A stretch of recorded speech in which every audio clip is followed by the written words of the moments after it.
Yeah, I know. Well, one thing is we got that band name when it was a different political climate, so it didn't seem quite so like patriotic sounding back then. But actually, Jake came up with it, and we all liked it. There was we were playing with this drummer early on who was a great analog photographer named Cody Edison. And at the time, he was showing us a lot of collections of photos. And this guy, Robert Frank, this great photographer, put together a collection called The Americans. And it's a lot of these kind of incredible black and white portraits of all different kinds of people around the United States.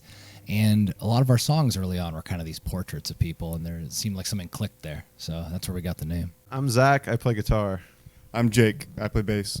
And I'm Patrick. We're The Americans. Out in the cold, I had to leave uninvited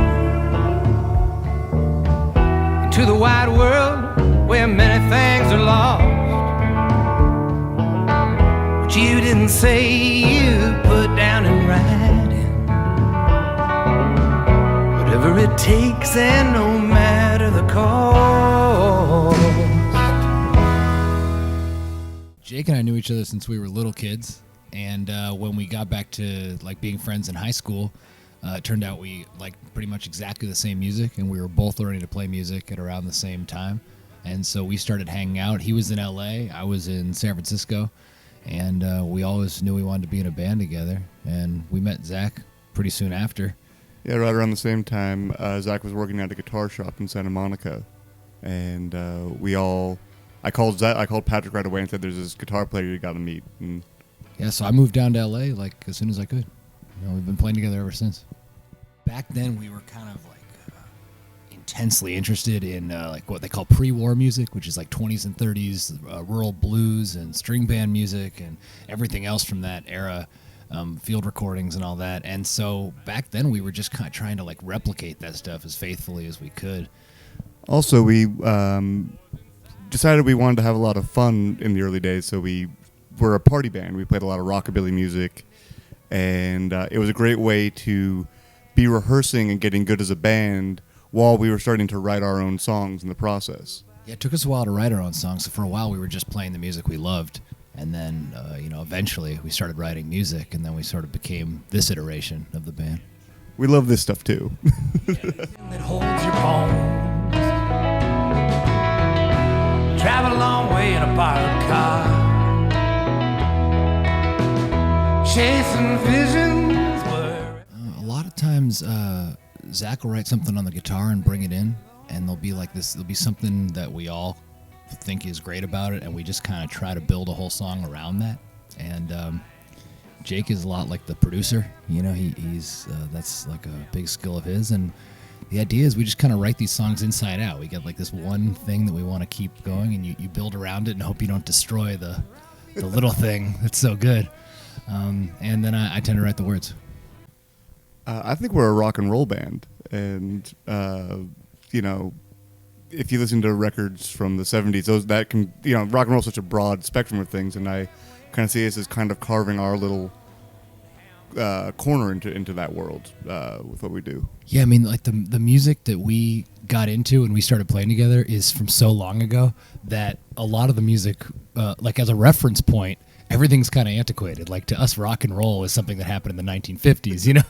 You're like sometimes I'll hear like a Beatles or a Rolling Stones track, and I'll be like, "Wow, that's so ahead of its time." So futuristic. Like, so yeah, I think rock and roll is a good description. There's always been a thing like Americana. They used to call it AAA. They used to call it alt country. After that, there's always been a room for something like, and I guess before that there was outlaw country. So. And even, Graham Parsons had this idea of cosmic country, which was kind of this culmination of all the different American styles kind of through the country lens. And I think we kind of take, I don't know where our original lens is from, but we do some iteration of that sort of thing, of combining American genres that we really deeply love into our sound. Yeah, the good thing about having something that you love that much, the kind of music we all got into early on, what's useful about that is we know it when we hear it. If we like something, if we're creating something and it works, we all know it right away because we all have kind of the same outlook. Yes, I mean, there are times where like I'll bring in something that I've been working on for a long time and it's a little more fully formed, but those generally aren't the most exciting things that we create. The most exciting stuff is the stuff we all do together. Also, you're getting the finished product. There's all kinds of ringing of, hey, where we fight it out to get Many there. many Yeah. hours of writing. You know. Climb down deep in that lonesome canyon.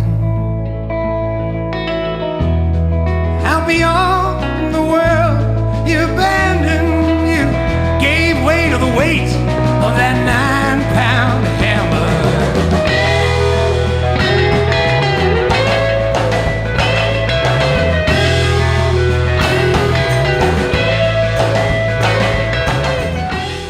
Dr. John once said that he wanted his band so tight they could be loose, and I think that's what we work towards a lot. Like we work really a lot of hours getting these songs to this place where by the time they're done they sound easy and fun, but for us they were a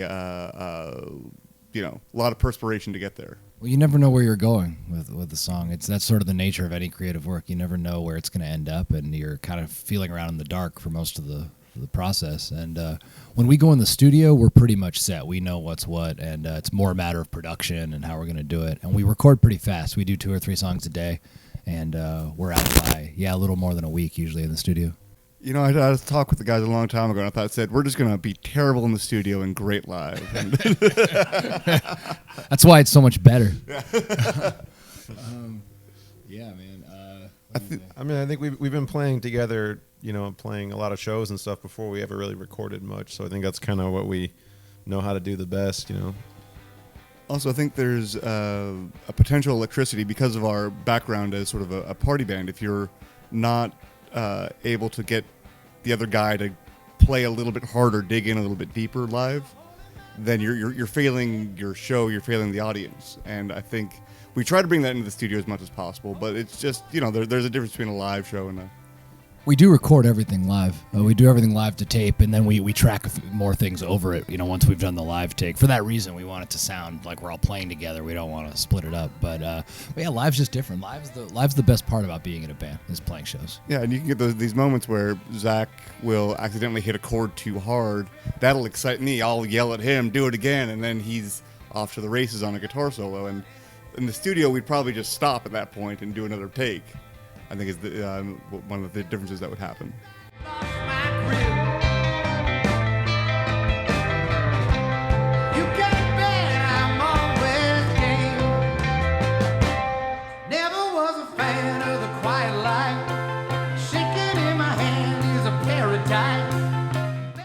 Got this EP coming out sometime, probably early mid this year, and then after that, it'll be time to record another record.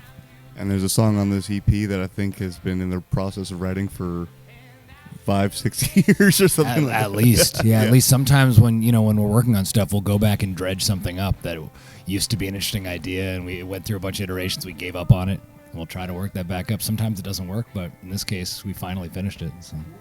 Hey, this is Patrick. This is Zach. This is Jake. You've been buzzed.